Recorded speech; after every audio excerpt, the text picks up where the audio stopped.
দ্বাদশ জাতীয় নির্বাচনে আওয়ামী লীগের টিকিটে মাগুরা ১ আসন থেকে সংসদ সদস্য নির্বাচিত হয়েছিলেন সাকিব আল হাসান। কিন্তু গত সপ্তাহে শেখ হাসিনা দেশ ছাড়ার পর তোপের মুখে পড়তে হয় এই দেশসেরা এই ক্রিকেটারকে। তার ক্রিকেট ভবিষ্যৎ নিয়েও শঙ্কা দেখা দেয়। তবে আপাতত সাকিবের ক্রিকেট ক্যারিয়ারে রাজনীতির প্রভাব পড়ছে না, কারণ সাকিবকে সঙ্গে নিয়েই পাকিস্তানের বিপক্ষে ২ ম্যাচের টেস্ট সিরিজের স্কোয়াড ঘোষণা করেছে Bangladesh cricket board BCB.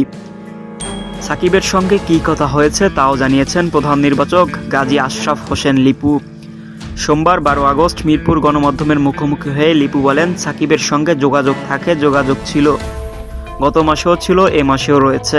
Process হলো যে দেশের বাইরে কোনো খেলোয়াড় যদি থাকে তার খোঁজ খবরটা নেওয়া। এছাড়া শরীফুলের সঙ্গেও কথা হয়েছে।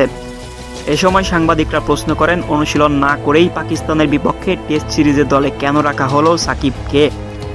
জবাবে এই নির্বাচক বলেন, এটা তার পারফরম্যান্সের আলোকেই যাচ্ছে।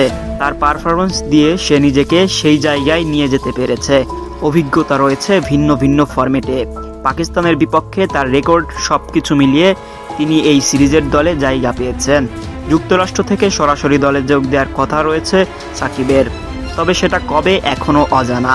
এ বিষয়ে লিপু বলেন, জিম্বাবুয়ে সিরিজ চলার সময় তার প্ল্যান জানতে চেয়েছিলাম ডিসেম্বর পর্যন্ত। আমাদের ৮টা টেস্ট ম্যাচ রয়েছে, সেখানে তার থাকা নিয়ে কথা হয়েছিল।